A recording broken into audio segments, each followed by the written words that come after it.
Ang kwentong ito ay hango sa totoong buhay. Karanasan ito na Rene. Walang eksaktong taon. Rosario, Northern Samar.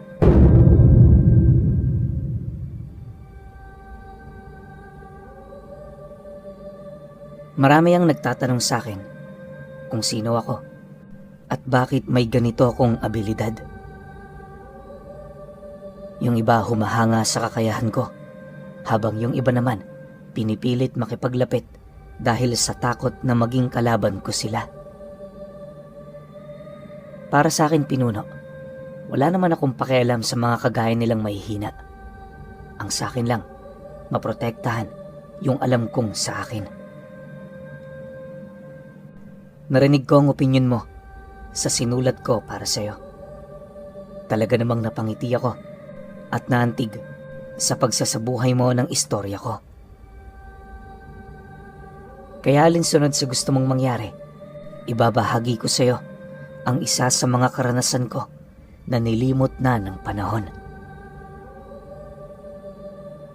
Naganap ito sa parte ng buhay ko kung saan meron pa akong makitid na pag-iisip at kapusukan laban sa mga taong kumakanti sa amin. Base sa pagkakatanda ko, banda dekada 70 ito nangyari. Yun nga lang, hindi lang ako 100% sigurado. Sa mga panahong ito, kasalukuyan ang nagbibinatilyo ang anak ni Rene. Dahil sa iyo ng kauna-unahan nilang anak, aminado naman silang pinalaki nila ito sa purong pagmamahal lang. Walang disiplina hanggat hindi naman nakikita na maling-mali na talaga ang ginagawa nito. Napakalambot kasi ng puso niya sa kanyang anak. Tipong nakikita niya lang yung umiiyak. Hindi na niya ito kayang mapagsalitaan ng masama. Dahil sa ganun nilang pagpapalaki, napansin na lamang nila nakakaiba ang pagkahubog ng pag-uugali nito kumpara sa kanilang dalawa. Kung si Rene ay payapang tao, yung anak naman niya napakahilig sa gulo. Araw-araw palagi yun nasa baryo, nakikisama sa mga kaibigan nito. Wala naman doong masama pero habang tumatagal, doon na niya napapansin ang tila bang pagkalulong nito sa bisyo. Gabing-gabi na rin yun kung umuwi, na animoy ginagawa na nitong bahay tuluyan ang kanilang tahanan. Nang mapansin naman ni Rene ang mga pangyayaring yon, nagdesisyon na siyang kausapin ang kanyang anak. Isang hapon, matapos ang kanyang trabaho, matyaga naman niyang hinintay ang pagdating nito. Nang masipat naman siya ng kanyang asawa, dali-dali naman yung lumapit sa kanya habang nagwiwi ka ng, "Mahal, bukas na yan. Pag-isipan mo na muna. Alam mo, bata pa si Mario. Alam kong hindi niya pa alam ang kanyang ginagawa." Nang marinig naman ni Rene ang sinabi nito, napabuntong hininga lang naman siya habang sumasagot dito ng, "Alam ko, pero hindi ko na ito maaaring palagpasin. Hindi na normal ang ginagawa niya. Pansin mo, parang baliwala na tayo bilang kanyang mga magulang. Kung ang ibang tao nare-respeto tayo, itong anak naman natin parang walang takot. Gusto kong humaba ang kanyang buhay. Kaya imbis na mapabarkada siya, tuturuan ko na siya ng mga pamamaraan natin. Pasensya ka na. Sa ayaw at sa gusto mo, ipapasa ko sa kanya ang ilan sa mga nalalaman ko. Baka sa ganung paraan, lumipat sa ibang bagay ang kanyang hilig." Matapos naman yung marinig ng asawa ni Rene, wala naman yung nagawa kundi ang manahimik sa kanyang tabi. Sa puntong yun kasi, ramdam na nito ang desisyon nitong hindi na mabali-bali. Makalipas pa ang ilang minuto nilang pag-uusap, agad namang dumating ang kanilang anak na tila bang lulong na lulong pa noon sa alak. Paglapit naman ito sa kanya, agad naman niya yung hinawakan sa braso at nang maramdaman niya yung nagpupumilit pang maglakad papalayo, doon niya na yon sinindak. Walang sabi-sabi, agad namang ipinamalas ni Rene ang kanyang presensya na siyang naging sanhi para matauhan ito. Pagsilay naman ito sa kanya, kitang-kita naman ito ang mga sa demonyo niyang mata habang mariing nakikinig sa mga sinasabi niya. Huwag mo akong susubukan. Hindi mo gugustuhin na magalit ako sa iyo, Mario. Umupo ka nga rito. May pag-uusapan tayo. Nang marinig naman yon ang kanyang anak, wala na yung nagawa kundi ang sumunod. Kapag kasi gano'n na ang ipinapakita ni Rene sa kanya, alam na nito na hindi na yon nagbibiro. Maya-maya pa, pagsilay naman niya ritong hindi na yon umiimik, walang pagdadalawang isip naman niyang ipinagtapat ang mga bagay na nais niyang mangyari. Ayon kay Rene, hindi niya yon naging anak para maging isang basagulero sa lugar nila. Ayaw niya ring maging ganun lang ang kahihinatnan ng buhay nito, lalo na't kilala ang kanilang pamilya na may mataas na estado sa pamumuhay man o karunungan. Dagdag pa nito na dahil sa ginagawa nito, naging katatawanan sila sa ibang mga mangkukulam. Sa katunayan, marami nang pinatay sa Rene ng mga katulad niya sa oras na meron siyang natutunugang nagsasabi ng hindi maganda sa kanilang pamilya. Pagtatapat pa nito, napapanahon na para baguhin ang kanyang anak. Hindi kasi siya makakapayag na pinaghirapan nila yung palakihin para lamang maging ganun yon. Bukod pa sa mga ganoong rason, labis din siyang nababahala para sa kaligtasan nito. Sa dinami-rami kasi ng kalaban niya, hindi niya masasabi kung kailan at kung saan gaganti ang mga ito. Matapos naman itong marinig ng kanyang anak, agad naman yung nagtanong ukol sa kung ano ba ang gagawin nito para masiyahan siya. Nang malaman naman yun ni Rene, ngumisi lang naman siya habang sumasagot dito ng, Iwasan mo ang bisyo mo. Sumunod ka sa yapak ko. Sa ganung paraan, matutuwa ako sa iyo. Kasabay ng kanyang pagwika ay ang dahan-dahan namang pagbalik sa normal ng kanyang mga mata. Makalipas pa ang ilang minuto, nang maging kalmado na ang pakiramdam ng kanyang anak, agad niya yung inabisuhan na ang mismong gabing yon ang magiging hudyat sa pagtatapos ng bisyo nito. Mariin din itong inilahad na ayaw niya na yung makitang humawak ng alak at sigarilyo dahil sa oras na masipat niya ito, siya mismo ang puputol sa daliri nito. Matapos ang kanilang pag-uusap, agad naman niya yung inabisuhan na magpahinga na muna. Nang marinig naman yon ng anak niya, dahan-dahan naman yung pumasok sa silid nito na halos hindi makaimik. Bagaman wala yung inilahad sa kanya, alam ni Rene na labis yung nangangamba sa maaaring kahinatnan ng mga gagawin nila. Sa pagsapit ng sumunod na araw, doon na nga nag-umpisa yung pagsasanay nila. Lahat ng kaibigan nito, mariin niyang binalaan ukol sa maaaring mangyari sa oras na sinubukan pa nilang impluwensyahan ang nananahimik niyang anak. Ngunit sa kasamaang palad, merong mangilan-ngilan sa mga itong nangahas kung kaya't wala nang nagawa si Rene kundi patayin ang mga taong yon sa harapan mismo ng kanilang supling. Naniniwala siya makakatulong yun sa binata nang sa gayoy mahubog at lumakas ang paniniwala at kakayahan nito sa larangang kanilang pinapanigan. Sa loob ng halos 5 buwan nilang pagsasanay, Mabilis na nagbago ang pag-uugali ng kanyang anak. Kung noon hindi niya ito basta-bastang nasasaway, ngayon kahit anong iutos niya rito, agad yung sumusunod ng walang pagdadalawang isip. Hindi lang yon, wala na rin yung bisyo sa katawan maliban sa pangungulam. Ayon kay Renena, napakadaling maturuan ng kanyang anak, pero masyado yung mapusok. Yung tipong kapag may inaayawan yung tao, walang pagdadalawang isip niya itong binibiktima. Siyempre, hindi naman siya makasaway dahil kahit siya, aminadong ganon din ang kanyang ginagawa.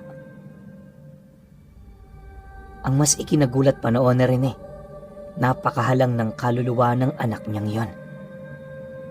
Taliwas sa kanya, hindi yun marunong maawa sa mga kapwa nila. Basta gusto nitong pumatay, gagawin at gagawin niya ito. Ilang beses na rin nila yung sinubukang pigilan pero palihim pa rin yung nakakalusot sa kanila. Akala niya magiging ligtas naman yun sa kabila ng mga ginagawa nito, pero dumating ang pagkakataon na merong nakaharap na isang dibino ang anak niyang yon. Dayo ang dibino sa lugar at napadpad lamang ito para bumisita sa isa nitong kadugo. 3 araw lang din ang itinagal nito sa kanilang baryo, pero nagawa na yung mapaliparan ng sakit ng kanyang anak. Hindi niya mawari kung paano yon nangyari, pero nagulat na lamang siya nang masipat niya yung nanghihina habang pasuray-suray na naglalakad papalapit sa bahay nila. Sa pagdating naman ito sa kanyang harapan, agad naman niyang napansin ang napakataas nitong temperatura. Ayon pa kay Renena, kahit inaapoy na yon ng lagnat, nanginginig ang buong katawan nito na parabang nilalamig. Makalipas pa ang ilang minuto, nang mapansin niyang pabagsak na yon sa lupa, dali-dali naman niya itong hinawakan sa braso, sabay alalay dito papasok sa kanilang tahanan. Hindi naglaon. Nang maihiga niya na yon sa lumang higaan, seryoso naman niya yung tinanong ukol sa mga nangyari. Naniniwala kasi siya na sa lakas ng tangang karga ng anak niya, hindi yun mapapatumba ng kung sino man. Idagdag mo pa rito yung 2 kargang mutya nito na purong kaliwa. Ayon pa kay Renena, kung gugustuhin lang ng anak niya, hindi yun mahahawakan ng mga pangkaraniwang tao.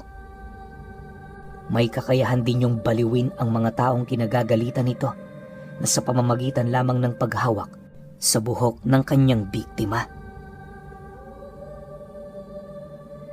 Narinig niyo na ba ang tungkol sa mutya ng kaliwa na tinatawag na marung-itan? Kung hindi pa, isa yon sa tinatangan ng anak ni Rene.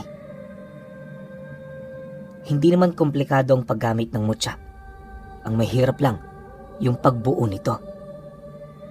Baka kasi isipin ninyo, katulad ng mutya ng kanan ang mga mutya sa kaliwa. Hindi ganun yun. Taliwas sa mga biyaya ang mutya ng kaliwa. Kusang pinapanday ng taong naghahangad nito. Kalimitan binubuo yon ng mga parte ng kalansay ng patay. Kalakip ang iilang mga dasal na nakasulat sa itim na papel na binudburan naman ng luha ng itim na kandila. Nakalagay din sa isang maliit na garapon ng mutya kung saan tuwing 4:00 ng madaling araw, kinakailangan yung dasalan ng nagmamay-ari nito. Ngunit sa estado ng kanyang anak, kahit hindi na yon pakainin ng dasal, patuloy yung mabubuhay dahil sa nakakakain yon ng presensya ng tangub. Sa loob ng halos 5 oras na panggagamot niya rito, wala naman siyang ibang nakitang karamdaman maliban sa isang sakit na pawang pamilyar na sa kanya. Kung hindi siya nagkakamali, kalimitan yung nangyayari sa mga katulad nila sa oras na binalikan sila ng rebuelta ng kanilang mga dasal. Gayunpaman, labis pa rin siyang nagtataka. Gawa ng kung umabot sa ganoong antas ang pinsalang natamo ng kanyang anak, paniguradong hindi pangkaraniwang antingero ang nakaharap nito. Upang makumpirma ang kanyang haka-haka, gumawa siya ng karagdagang pananaliksik nang sa gayoy malaman ang pinagmulan ng dinadala nitong karamdaman. Habang ginagawa niya ito, pansin na pansin naman niya ang tila bang pag-aalala ng kanyang asawa. Dahil sa pangyayaring yon, agad naman niya yung nilapitan para abisuhang iwasan ng manood sa ginagawa niya. Bukod kasi sa hindi niya maito ng kanyang wisyo, medyo nababahala rin siya sa ekspresyon nito. Nang marinig naman yon ng kanyang asawa, agad naman yung umalis sa kinaroroonan nila, bit-bit ang buong-buo nitong pagtitiwala. Makalipas pa ang ilang minuto, nang mapansin naman ni Rene na wala na ito, agad naman siyang bumalik sa kinaroroonan ng kanilang anak para yon ay tulungan. Sa kasagsagan ng kanyang pananaliksik, ganon at ganon pa rin ang kanyang natutuklasan. Sa puntong yon, unti-unti na siyang naniniwala na biktima nga ito ng isang dibino. Para makumpirma ang nangyari sa anak niya, agad naman niyang inilatag ang mga kasangkapang kalimitan niyang ginagamit sa pagtuklas ng kanyang kalaban. Sa harapan mismo ng kanyang anak, inilapit niya roon ang isang maliit na mesa na siya namang nilatagan niya ng mga libreta, talandro at iilang mga panyo na merong mga simbolo. Naglagay din siya roon ng 3 itim na kandila, kalakip ang bolang kristal na ginagamit niya para makita ang hinaharap, gayon din ang mga nangyari sa nakaraan.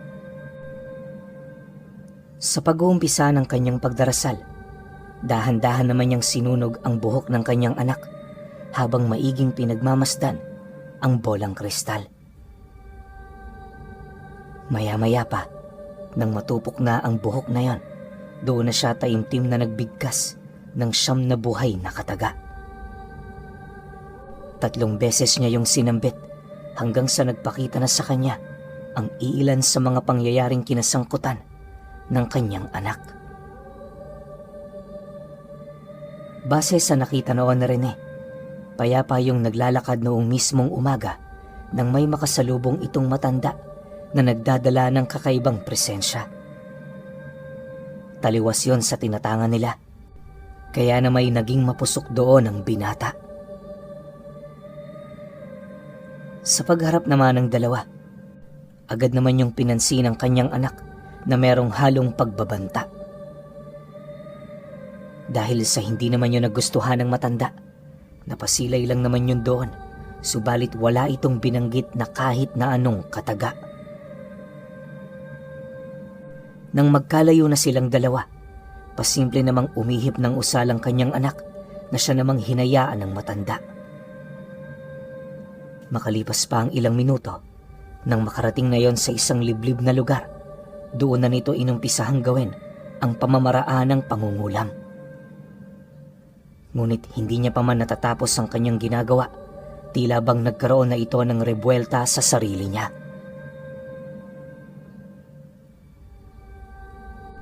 Isang araw pa ang lumipas, dumating na nga sa puntong hindi na niya matiis ang kanyang nararamdaman.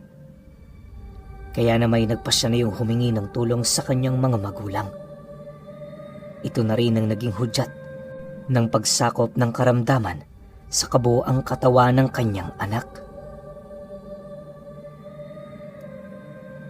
Matapos namang masipat ni Rene ang mga nangyari, doon niya napansin ang animoy pagkakaroon ng gabay na anghel ng matandang yon.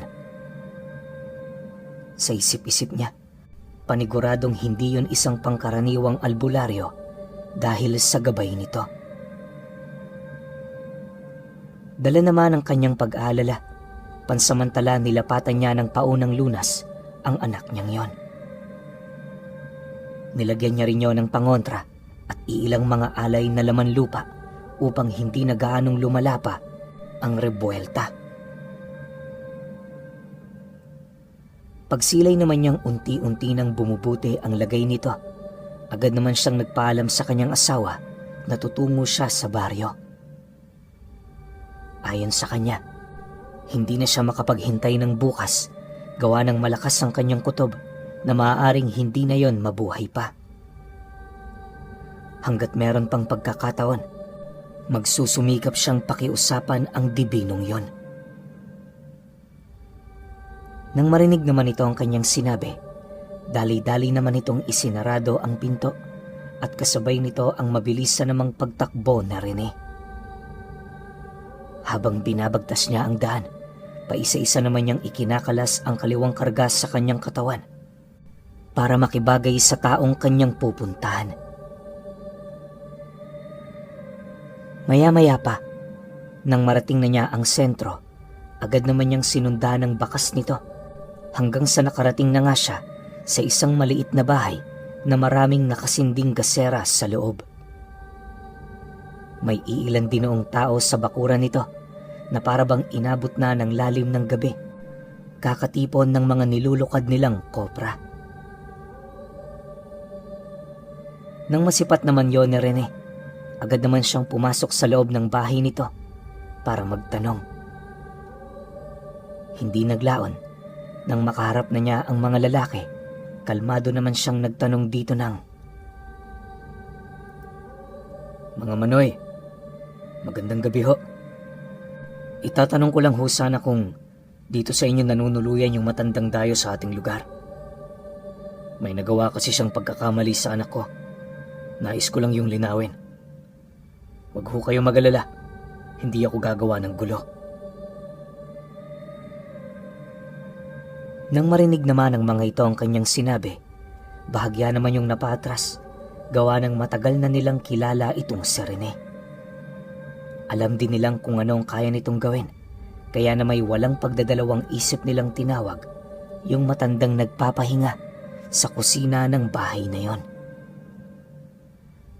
Nadatnan niya yung kasalukuyang nagpapahangin sa harap ng isang malaking bintana na parabang meron din yung hinihintay. Makalipas pa ang ilang segundo, nang marinig naman ito ang pagtawag ng mga taong yon, dali-dali naman yung bumaba para kaharapin ang panauhing naghahanap sa kanya. Hindi naglaon, nang masipat naman ito ni Rene, halos umapoy na roon sa galit ang kanyang wisyo pero pinili niyang maging kalmado. Kung papairali niya kasi ang galit, malabo na niyang mailigtas ang kanyang anak mula sa mga kamay nito. Sa kanila namang pag-uusap, hindi na siya nagpaligoy-ligoy pa sa nais niyang mangyari. Lahat na ata ng pagmamakaawa ginawa na niya sa dibinong yon, pero bakas sa pagmumukha nito, ang tila bang kawalan nito ng interes na tumulong sa kanya. Maya-maya pa, nang marinig naman ito ang kanyang sinabi, dahan-dahan naman yung lumapit sa mga kasamahan nito habang sumasagot sa kanya ng, "Alam kong mahirap sa kagaya mo na gawin ang bagay na ito. Tama ngang sinasabi ng matatanda, kahit gaano pa kahalang ang isang tao, luluhod at luluhod pa rin ito sa kanyang katunggali na humahawak sa buhay ng kanyang mga mahal." Rene, tama. Hindi ako nagsimula. Alam kong alam mo ang anak mo ang nagbigay daan para yon ay mangyari sa kanya.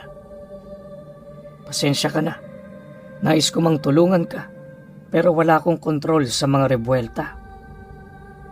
Gawa yun ang gabay ko at nakahanda kong panigan ito sapagkat alam kong yon ang nararapat. Ngayon kung magpupumilit ka sa nais mo, abay, magiging magkalaban na tayo niyan. Mapanganib ang anak mo. Kahit ako man, hindi ko siya papayagang mabuhay ng matagal. Balita ko meron siyang inubos na pamilya dahil lamang sa inggit niya. Nawa ito na ang maging kabayaran niya sa lahat ng kasalanang ginawa niya. Ang payo ko sa iyo, Rene, Bigyan mo ng pagkakataon ng iyong anak para makapagnilay. Dahil sa sinabi nito, halos napakahirap naman para sa kanya na yon ay sikmurahin. Siyempre bilang isang ama, kahit alam niyang mali ang anak niya, magpupumilit pa rin siyang iligtas ang buhay nito. Naniniwala rin kasi siyang may tsansa pa yung magbago dahil sa binata pa naman ito. Inamin niya rin sa dibinong yon ang kanyang pagkakamali sa ginawa niyang pamamaraan ng pagpapalaki rito. Sa pagpapatuloy naman ng kanilang pag-uusap, halos ilang beses niya pang sinubukang magmakaawa sa taong yon pero wala pa ring nagbabago sa pasya nito. Nang mapagtanto naman yon ni Rene, agad naman niyang isinantabi ang kanyang emosyon para makipag-usap doon ng seryoso. Nang akmang aalis na siya, mariin naman niyang inihabilin sa dibino ang mga katagang. Wala namang kaso kung hindi mo ako tutulungan. Sino ba naman ako para paglaanan mo ng oras mo, hindi ba? Kahit pansin mo, ang lahat ng karga ko sa kanan, nasisiguro kong hindi mo pa rin ako papanigan. Isa akong tangub, kalaban ng mga katulad ninyo. At sa ngayon, ano man ang mangyari sa anak ko, hindi ako titigil hanggat hindi kita napagbabayad. Digmaan ang gusto mo, yun din ang ibibigay ko sa'yo. Bibigyan kita hanggang bukas. Kung hindi mo babawiin ang sakit ng anak ko, magpahanda ka na rin ng kabaong para sa'yo. Matapos naman niya itong mailahad, dali-dali naman siyang tumalikod sa matandang yon. Paglabas naman niya sa bakuran ng tinuluyan nito, ramdam naman niya ang takot ng mga taong nakinig sa kanilang pag-uusap.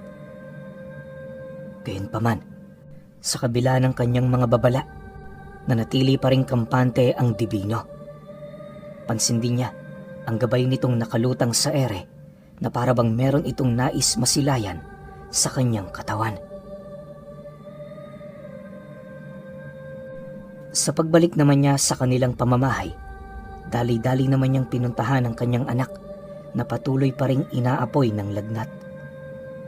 Medyo malala na rin ang kalagayan nito, gawa ng unti-unti na yung namumutla at nagkakaroon ng kakaibang pantal sa katawan. Hindi na rin yun gaanong nakakadilat dahil pakiramdam nito, sinusunog ang kanyang mga mata sa tuwing pinipilit niyang sumilay sa paligid niya. Nahihirapan na rin yung magsalita, gawa ng nakabaluktot na ang dila nito sa may bandang lalamunan. Kahit awang-awa na rin noon si Rene, pinipilit niya pa ring tibayan ang kanyang loob. Ayon sa kanya, kung hindi siya kikilos, wala namang taong tutulong para mailigtas ang buhay nito.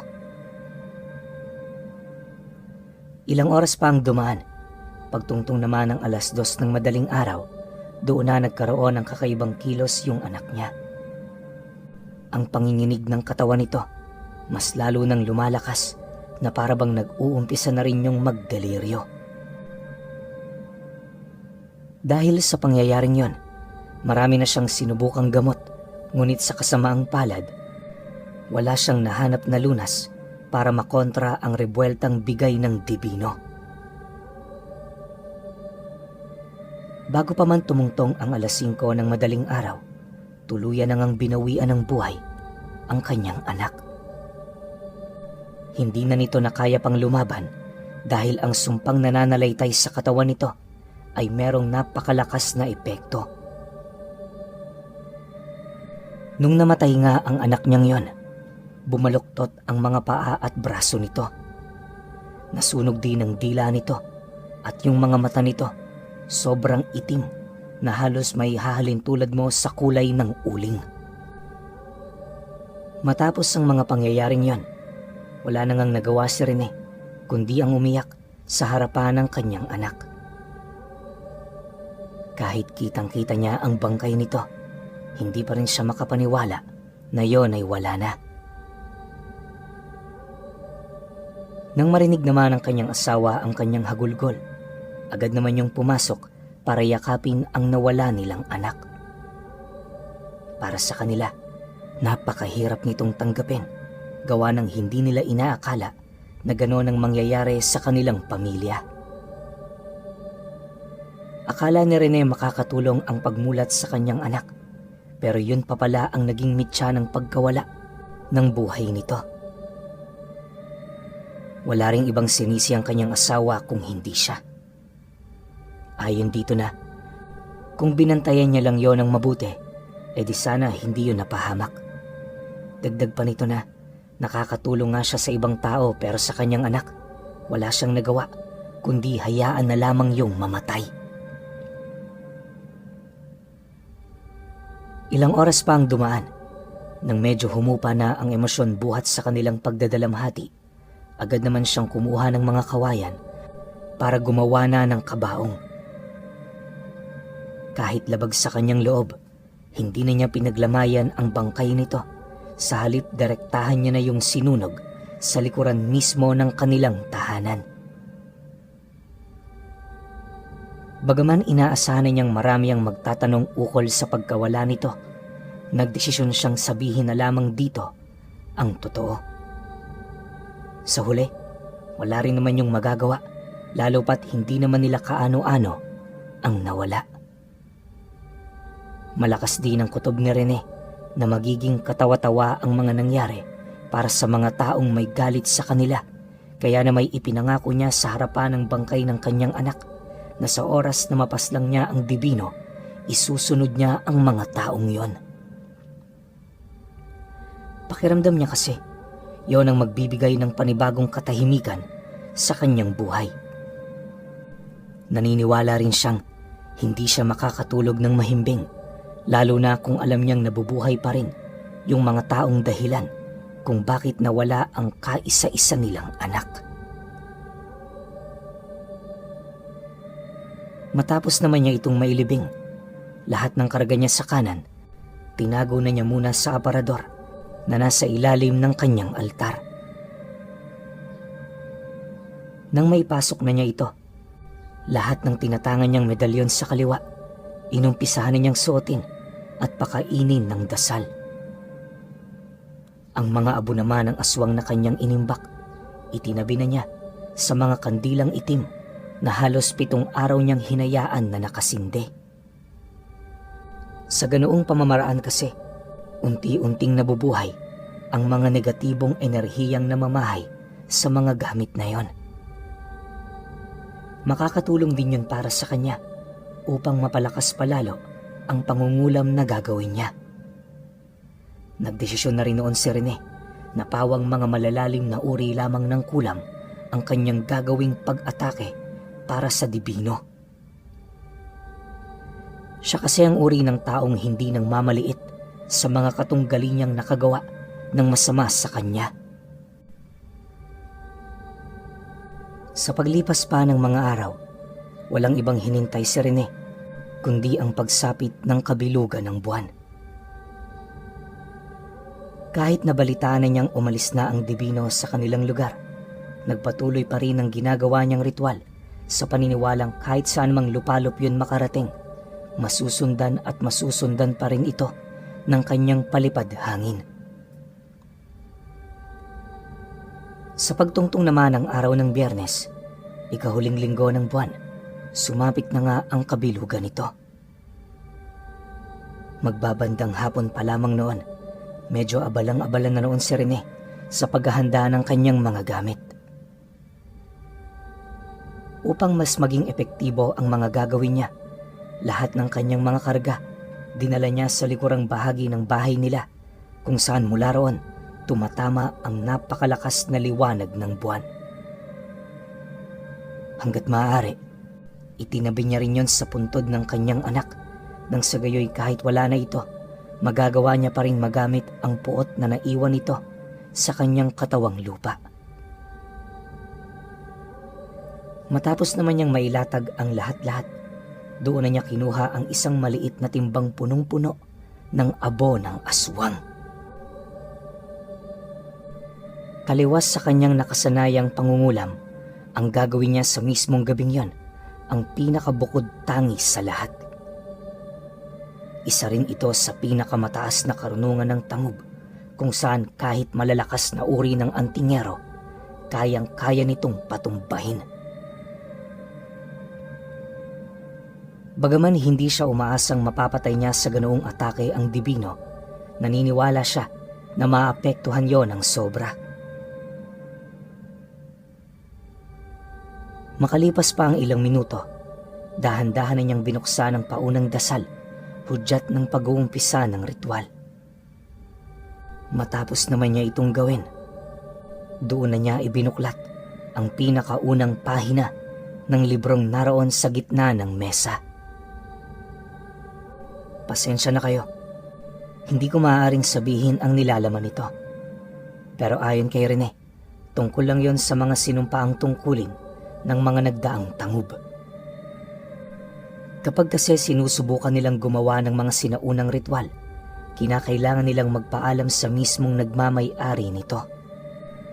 Sa oras kasi na makalimutan nila ito, maaari silang balikan ng rebuelta na siya namang ikakamatay nila. Ganon kahalaga ang pagpapaalam sa mga namayapa nilang ninuno. Ayon pa kay Rene na isa din yun sa mga dahilan kung bakit hanggang sa pagtanda niya, hinding-hindi niya makakalimutan ang pangalan ng mga ito. Balik tayo sa kwento. Matapos naman niyang mabasa ang kabuoang pahina ng libro, nagsimula na siyang magbuhos ng abo sa siga ng kandila habang paulit-ulit na sinasambit ang 5 buhay na kataga. Maya-maya pa, pagsilay niyang nangalahati na ang timbang punong-puno ng abo kanina, agad naman siyang kumuha ng isang itim na trespiko na siya namang ginamit niya panugat sa pinakagitnang bahagi ng kanyang palad. Ganun pa rin naman ang naging proseso. Habang ginagawa niya ito, paulit-ulit siyang nagsasambit ng mga buhay na kataga. Hindi naglaon nang maisakatuparan na niya ito. Lumuhod siya sa mismong harapan ng altar na kanyang ginawa at kasabay nito ang pag-ihip ng malakas na simoy ng hangin. Nagsimula na ring magtago ang buwan sa kaulapan hanggang sa binalot na ng kadiliman ang buong paligid. Sa pagbalik naman ng liwanag nito, bumungad sa kanyang harapan ang 3 nilalang na gawa sa anino, apoy at abo.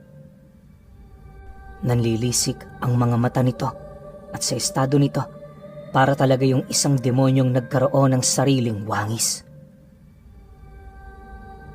Paglalarawan naman ni Rene sa mga nilalang na yan, may hahalin tulad mo ang wangis nito sa isang pangkaraniwang aswang, pero ang kabuoang anyo nito ay bukod tangis sa lahat.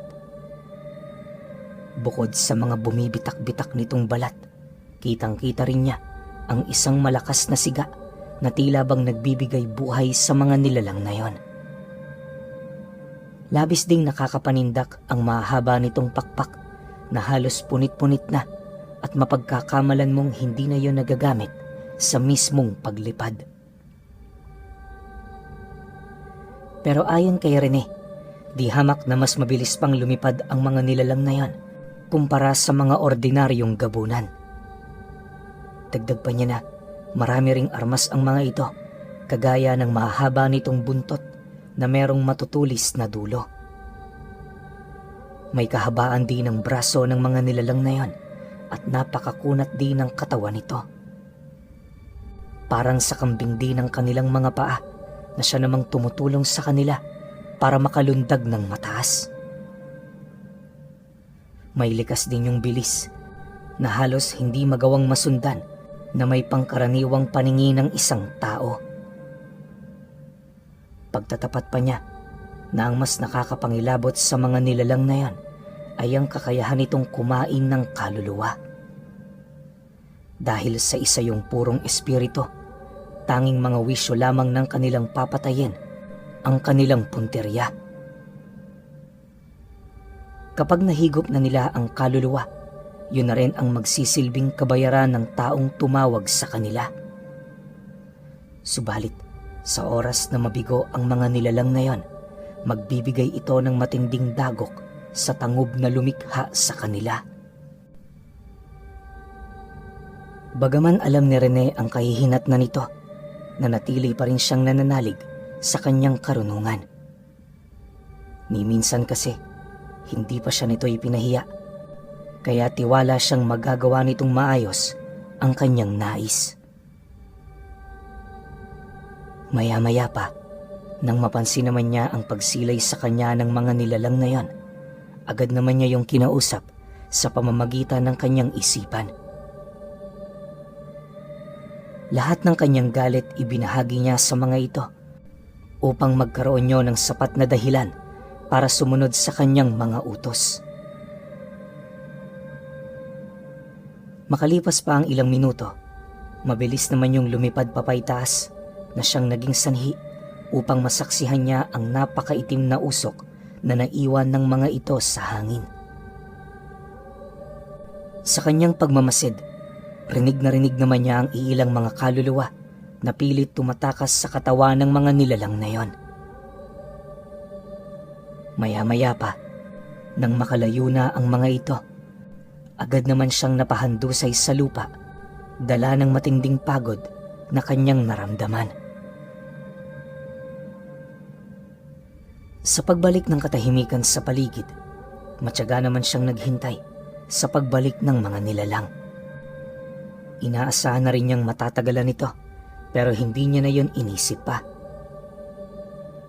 Sa mga sandaling kasing yon, ang tanging mahalaga na lamang para sa kanya ay yung ulat buhat sa mga mangyayari.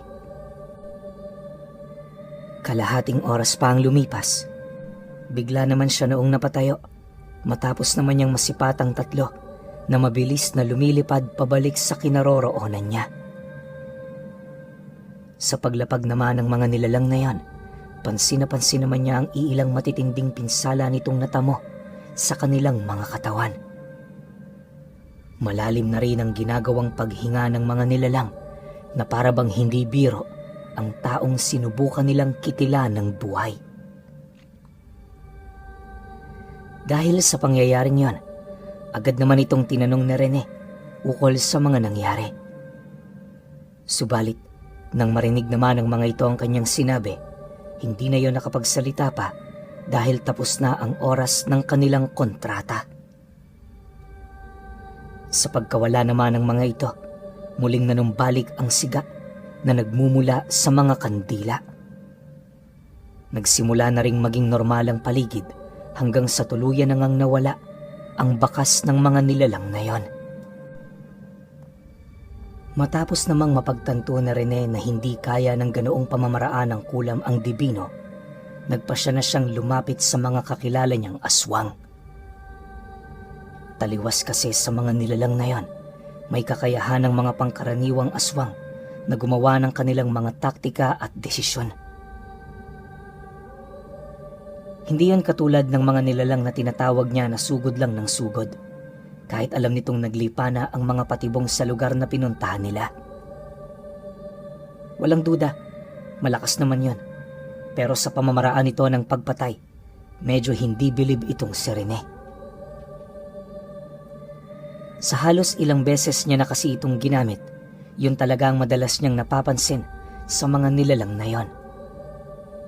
Dagdag pa niya na kapag napaslang na nito ang kanilang mga biktima, nag-iiwan niyo ng napakaraming kalat sa lugar na nilisa nila. Hindi naman niya ito masisisi, lalo pat alam niyang mga demonyo yung walang matinong pag-iisip. Sa pagsapit naman ng sumunod na araw, muli siyang nagpaalam sa kanyang asawa na tutungo sa lugar ng mga kaibigan niya. Nangako rin siyang babalik bago sumapit ang gabi para naman kahit papaano masiguro niyang hindi ito mag-aalala. Makalipas pa ang ilang minuto, nang akmang aalis na siya, bahagya naman siya noong napatigil matapos niyang maramdaman ang napakainit na bisig ng kanyang asawa. Paglingon naman niya rito, napangiti lang naman siya habang nagwiwika doon ng, "Hayaan mo lang ako. Ginagawa ko ito para sa sarili ko. Alam mo, hindi ako matatahimik kapag hindi ko ginawa ang lahat ng makakaya ko. Hanggat nandyan ka, mananatili akong ligtas sapagkat kaya kong dayain ang kamatayan kung yon ang nag-iisang paraan para makabalik sa piling mo." Nang marinig naman yon ng kanyang asawa, dahan-dahan na rin yung bumitaw sa pagkakayakap. Makalipas pa ang ilang minuto, agad naman siyang umalis sa kinaroroonan nito nang hindi lumilingon. Habang binabagtas niya noon ang daan, maigi naman niyang sinundan ng mga itim na presensya na sumasabay sa hangin. Sa pamamagitan kasi nito, lahat ng mga nilalang na nasa panig ng kaliwa, magagawa niyang mapuntahan.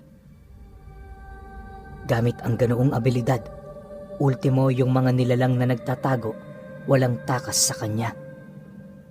Ika nga na rin magtago man yon kahit sa pinakadulo ng mundo, mahahanap at mahahanap pa rin niya ito. Kinahapunan, matagumpay naman niyang narating ang sumunod na bayan. Paglabas niya sa huling baryo nito, agad naman siyang dinala ng sinusundan niyang presensya sa isang parte ng kapatagan kung saan merong napakasukal na kakahuyan. Halos ilang beses ding nagpaikot-ikot doon si Rene hanggang sa narating na nga niya ang isang maliit na sityo. Sa pagpasok naman niya sa loob nito, agad namang sumalubong sa kanya ang iilang gabunang aswang na para bang mga nagsisilbing tagapagbantay ng kaayusan sa lugar na yon. Pagharang naman ito sa dinaraanan niya, agad naman siyang hinawakan ng isang matangkad na lalaki sa kanyang balikat na para bang inaalam nito ang tungkol sa kanyang pagkatao. Sa isang iglap, bigla naman yung napatras sa kanyang harapan na para bang meron yung doong naramdamang nakakapangilabot na presensya. Pagtitig naman niya sa kinaroroonan ng gabunan, napangiti lang naman siya habang nagwiwika doon ng, "Huwag kang mag-alala. Hindi ako pumunta rito para magdala ng gulo. Naparito ako para humingi ng tulong sa inyo. Pwede ko bang makausap ang inyong pinuno? Batid kong nandito siya ngayon." Nang marinig naman ito ang kanyang sinabi, agad naman yung napayoko habang sumasagot sa kanya ng, "Sige ho, ngayon din, dadalhin ko kayo sa aming pinuno."